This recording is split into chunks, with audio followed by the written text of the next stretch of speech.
다음 중 면의 개수가 가장 많은 것은? 자, 1번 사면체. 이름이 사면체니까 면 4개. 오각불대. 옆면 생각해 봅시다. 옆면 5개죠. 각불대니까 밑면이 2개예요. 더하기 2 하니까 오각불대 면의 개수 7개. 육각기둥은요. 옆면 6개. 기둥이니까 밑면 2개. 얘는 팔면체가 됩니다. 칠각불은요. 옆면 7개. 각불이니까 밑면 하나. 그래서 칠각불 면의 개수 8개. 칠각불대는요. 옆면 7개. 각불대니까 밑면 2개. 그래서 얘는 면이 9개가 됩니다. 면의 개수가 가장 많은 것은 9개인 칠각불대. 정답 5번입니다. 다음 중 각불에 대한 설명으로 옳지 않은 것은? 1번. 옆면과 밑면이 수직으로 만나요. 다면체에서 옆면과 밑면이 수직으로 만나는 것은 각기둥이다. 그죠? 그래서 각불에 대한 설명으로 옳지 않은 것은 일단 1번입니다. 자, 2번 살펴봅시다. n각불의 모서리의 개수 2n이다. 맞죠? 자, 똑같이 n각불이라고 하면 n각불의 면의 개수. 자, 옆면이 n개겠죠? 그 다음에 밑면 하나니까 면의 개수는 n 더하기 1. 그 다음에 꼭지점도 생각해 봅시다. 밑면의 꼭지점이 n개. 그 다음 각불의 꼭지점 하나 더하기 1. 그래서 면의 개수, 꼭지점 개수 같습니다. 맞죠? 밑면 다각형이죠. 옆면 모두 삼각형이라서 각불의 꼭지점에서 만나야 돼요. 그 다음 오각불을 밑면에 평행하게 자른 단면은 오각형이다. 맞습니다. 그래서 정답 1번입니다. 밑면의 대각선의 개수가 14인 각불은 몇 면체인지 구하시오. 자, 이 친구가 몇 각불일지 몰라. 그래서 이 친구를 n각불이라고 해봅시다. 그럼 n각불의 밑면은 얘도 뭔지 모르니까 n각형이겠죠. 자, 그럼 문제를 생각하면 n각형의 대각선의 개수가 14예요. 자, 그러면 n각형의 대각선의 개수가 14이니까 공식 쓰면 2분의 n-3이 14인 거죠. 그래서 n-3은 계산하면 28이야. 그럼 뭐랑 곱하면 3 차이 나고 두 수의 곱을 찾을 수 있을까요? 자, 4, 7, 28. 자, 두 수의 곱이고 두 수는 3 차이 나요. 아, 따라서 n이 7이구나 하는 걸 알 수 있습니다. 자, 그러면 밑면이 n이 7이니까 밑면은 칠각형이 되겠죠. 밑면이 칠각형인 n각불, 즉 칠각불이에요. 칠각불이니까 몇 면체요? 옆면 7개, 밑면 하나 있으니까 아하, 이 친구는 팔면체이다 하는 걸 알 수 있죠. 정답은 팔면체입니다.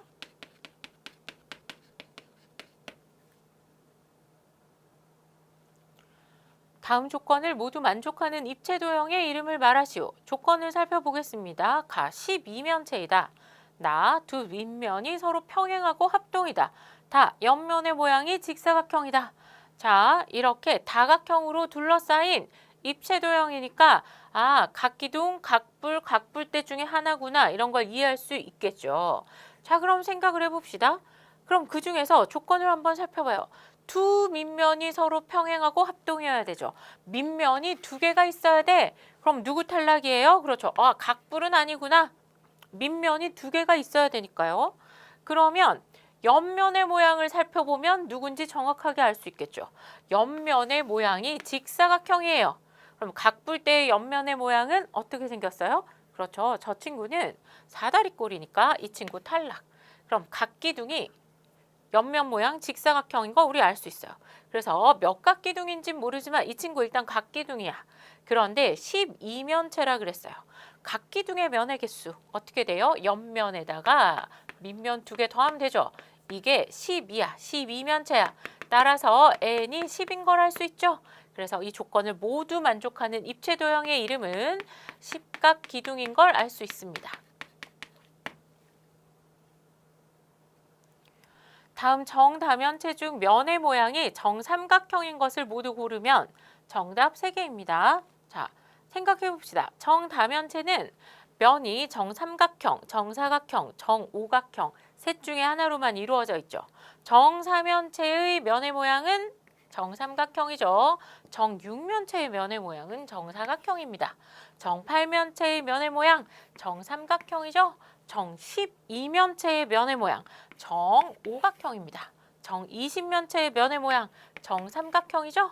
그래서 면의 모양이 정삼각형인 것을 모두 고르면 1번, 3번, 5번이 됩니다. 다음 중 정육면체의 전개도가 아닌 것은? 자, 옆면 4개, 밑면 2개 얼른 찾아봅시다. 자, 이 친구는 보니까 옆면이 1, 2, 3, 4. 그 다음 밑면 2개.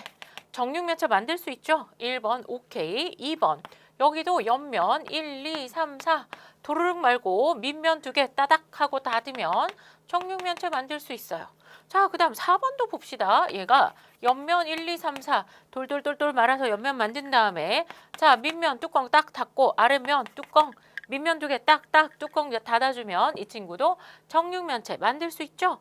자, 그 다음 5번 한번 생각해 봅시다. 얘가 2, 3, 4야. 그럼 옆면 하나만 더 찾아주면 원래 누구였어요? 이 친구였죠? 얘가 일로 간 거야. 여기다가 붙여주면 얘 밑면. 그 다음에 여기도 붙여서 옆면 만들어주고 얘도 밑면 만들면 이 친구도 정육면체 만들 수 있죠. 자, 얘가 1번이 이렇게 붙어 있는 거예요. 여기서 이렇게 간 거예요. 자, 그 다음 3번 생각해 봅시다. 똑같이 2, 3, 4가 있어요. 그럼 여기가 밑면이 된다 칩시다. 얘가 밑면 기준으로 옆면을 이렇게 둘러쌀 거예요. 그러면 얘가 옆면 되겠죠. 자, 그럼 생각해 봅시다. 옆면인데 얘가 누구랑 만나요? 얘가 여기가 2번, 여기가 3번, 얘가 4번이 될 텐데 얘도 접으면 4번이랑 만나죠. 밑면 없이 4번 면이 2개 생긴 거야. 아, 그래서 얘는 정육면체를 만들 수가 없네요. 정육면체 전개도 아닌 것은 3번입니다. 오른쪽 그림과 같은 전개도로 만들어지는 입체 도형에서 선분 AB와 겹치는 모서리를 구하시오. 자, 접어보지 않아도 우리 이제 어떻게 되는지 알고 있냐면 자, 봅시다. 여기 J를 중심으로 위쪽으로 끌어올려요. 그러면 JA와 그 다음에 JI가 만나면서 뭐가 되냐면 사각뿔의 형태가 될 거예요. 그쵸? 그 다음에 누구랑 만나요? 여기에 있는 AB랑 지금 여기에서 이렇게 만났잖아요. 그래서 I랑 A가 만났단 말이죠. 그 다음 순서가 누구랑 만나야 돼? 선분 AB와 선분 IH가 만나야 되겠죠. 그래서 B와 H가 만나야 됩니다. 자, 그래서 이제는 우리 겹치는 모서리 찾을 때는 겹치는 꼭지점 찾은 다음에 모서리 찾아주면 되기 때문에 선분 A, B와 겹치는 모서리는 선분 IH가 되는 걸 알 수 있지만 그래도 한 번 더 생각해 보기 위해서 미리 접어놨어요. 여러분은 그림을 그리면서 계속 누구랑 만나는지를 확인해 주시면 되겠어요. 자, J를 이렇게 끌어올렸어요. 그럼 여기가 A, B, C, D 이렇게 되겠죠. 자, 그러면 누구랑 만나냐? 여기에 있는 I, H, G, F랑 만나기 때문에 여기 A, B랑 만나는 친구는 IH인 거 눈으로도 확인할 수 있습니다. 정답은 선분 IH입니다. 오른쪽 그림과 같은 전개도로 만들어지는 정다면체에 대한 다음 설명 중에 옳지 않은 것은? 자, 이미 이 전개도로 만들어지는 정다면체에 대한 설명이에요. 그러니까 면은 모두 합동이죠. 정다면체의 면은 모두 합동입니다. 그죠? 그 다음에 면 여기에 5개, 이쪽도 5개. 그 다음에 여기는 다다닥 세보면 10개, 모두 20개죠? 면의 개수 20이다. 맞습니다. 꼭지점 개수 찾아볼까요? 자, 삼각형의 꼭지점은 모두 몇 개냐? 3개예요. 그런데 이 삼각형이 모두 몇 개 있는데 20개 있잖아요. 그래서 꼭지점이 원래 60개여야 되는데 이 친구는 꼭지점 하나당 꼭지점 5개가 모여서 꼭지점 하나를 만들거든. 그래서 5개씩 묶어줍니다. 그래서 5로 나눠주면 꼭지점 개수 12개인 거 확인할 수 있어요. 그러니까 한 꼭지점에 모인 면의 개수 5죠? 그래서 면이 이 면 5개가 모여서 한 꼭지점을 만드니까 꼭지점 하나당 5개가 모여서 만들어지는 걸 알 수 있어요. 자, 그럼 모서리의 개수 생각해 봅시다.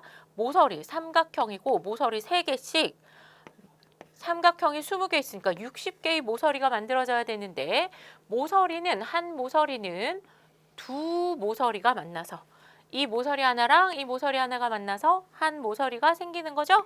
그래서 2세트씩 씩 묶어주면 모서리가 모두 30개가 만들어지는 걸 알 수 있습니다. 그래서 모서리의 개수는 30입니다.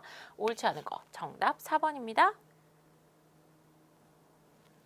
오른쪽 그림의 평행사변형 ABCD를 직선 L을 축으로 하여 1회전시킬 때 생기는 입체 도형은, 자, 이거 어려워하지 말고 회전축에 대해서 자, 뭐를 그려줄까요? 회전축에 대한 선대칭 도형을 그려주면 됩니다. 자, 왼쪽에 있는 도형 먼저 선대칭 도형을 그려주면 이렇게 되겠죠. 그 다음에는 오른쪽에도 도형이 있는 거야. 그래서 ADC도 회전축에 대해서 선대칭 도형을 이렇게 그려주면 됩니다. 그 다음에 어떻게 하면 돼요? 여기에 있는 점들을 돌려 이렇게 회전하도록 만들어주면 되죠. 그림을 이렇게 그려주면 됩니다. 자, 근데 여기도 어떻게 해요? 회전해서 표시를 해줘야 되죠. 자, 이렇게 생긴 입체 도형 어디 있어요? 그렇죠. 정답은 5번입니다. 오른쪽 그림은 각각 어떤 회전체를 회전축의 수직인 평면과 회전축을 포함하는 평면으로 자른 단면의 모양일 때 다음 중 이 회전체는, 자, 그럼 5개의 회전체를 회전축의 수직인 평면 먼저 생각해 봅시다. 회전축이 이렇게 있는데 회전축의 수직인 평면을 생각해야 되니까 모두 크기는 다르지만 이렇게 회전축의 수직인 평면으로 자르면 원이 생기는 걸 알 수 있어요. 그렇죠? 그런데 누구만 달라요? 그렇죠? 4번은 다르죠. 4번은 중간이 비었으니까 이렇게 잘라보면 단면이 이렇게 도넛 모양이 되는 걸 생각할 수 있어요. 그럼 일단 4번 탈락이죠. 회전축의 수직인 평면이 원이 되는 친구를 찾아야 돼요. 5번도 회전축의 수직인 평면으로 자르면 자른 단면이 이렇게 원이 됩니다. 자, 그러면 이제는 회전축을 포함하는 평면을 잘라서 이 친구 나오는 회전체 찾아와야 되죠. 자, 그럼 1번은 회전축을 이렇게 포함하게 자르면 어떤 모양이 되냐면 이런 부채꼴이 나올 거예요. 그쵸? 그 다음에 2번은요. 회전축을 포함하는 평면으로 이렇게 잘라보면 이런 사다리꼴 모양이 생기겠죠. 3번은요. 이렇게 잘라보면 회전축을 포함하게 잘라보면 이렇게 바나나 단지 우유 같은 모양 나오겠죠. 사다리꼴 2개 붙여놓은 것 같은 모양 나옵니다. 4번은 이미 탈락했지만 생각해보면 회전축을 포함하는 평면으로 자르면 중간이 회전축과 떨어져 있어요. 그래야지 여기 구멍이 생기는 거죠. 그리고 양쪽 끝에 삼각형 면 이렇게 생길 거예요.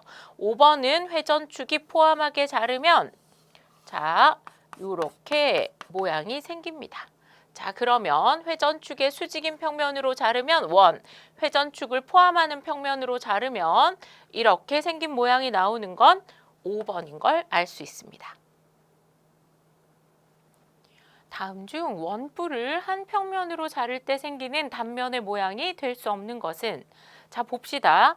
원뿔이 있는데 밑면에 평행하게 한번 잘라볼게요. 밑면에 평행하게 이렇게 자르면 단면의 모양이 어떻게 되겠어요? 그렇죠. 원이 되겠죠. 이 친구는 만들 수 있습니다. 자, 그 다음에 밑면에 비스듬하게 한번 잘라볼까요? 밑면에 이렇게 비스듬하게 잘랐어. 그러면 어떤 원이 될까요? 그렇죠. 이렇게 비스듬하게 자르면 이런 타원의 모양이 되겠죠. 자, 그 다음에 밑면 기준으로 이제는 대칭축을 포함하게 잘라봅시다. 자, 그럼 대칭축을 포함하게 자르면 밑면에 수직으로 자르게 되겠죠. 자, 그러면 이때는 대칭축을 포함하는 평면, 이렇게 삼각형 모양이 나오는 걸 알 수 있어요. 자, 그 다음에는 대칭축을 포함하지는 않는데 밑면에 수직으로 잘라. 그러니까 여기 옆에 여기 원뿔에 옆면을 이렇게 세로로 자르는 거죠. 그럼 어떻게 되겠어요? 여기가 동그랗게 잘리면서 이렇게 문 모양처럼 생기겠죠. 자, 그래서 얘도 만들 수 있습니다. 그래서 원뿔을 한 평면으로 자를 때 생기는 단면의 모양이 될 수 없는 것은 2번입니다. 다음 중 회전체에 대한 설명으로 옳지 않은 것은 1번. 구의 회전축은 무수히 많다. 자, 구 먼저 생각해 보면요. 구가 이렇게 있잖아요. 그러면 구는 구의 중심을 지나면 그게 다 회전축이 되죠. 그래서 구의 회전축은 무수히 많다 얘기할 수 있습니다. 원뿔의 회전축 생각해 볼까요? 원뿔 이렇게 생겼잖아요. 그런데 원뿔의 회전축은 딱 이 친구 하나밖에 없죠. 그래서 원뿔의 회전축은 한 개뿐이다. 맞습니다. 굴을 평면으로 자른다면 굴을 이렇게 잘라도 항상 원인 거 우리 알 수 있죠. 다음 4번. 원뿔대를 회전축의 수직인 평면으로 자를 때 생기는 단면은 항상 합동이다.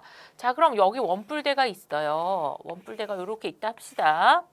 있는데 회전축의 수직인 평면으로 잘라. 그럼 그때 생기는 단면은 원이긴 한데요. 크기가 다른 원이잖아요. 그래서 항상 합동이다 이렇게 얘기할 수 없습니다. 그죠? 그 다음에 5번 원뿔의 전개도에서 부채꼴의 호의 길이와 밑면인 원의 둘레의 길이는 같다. 자, 원뿔을 전개 펼쳐놨어요. 전개도에서 이 부채꼴의 옆면인 부채꼴의 호의 길이와 밑면의 원의 둘레의 길이는 같죠. 그래서 다음 회전체에 대한 설명으로 옳지 않은 것은 4번입니다.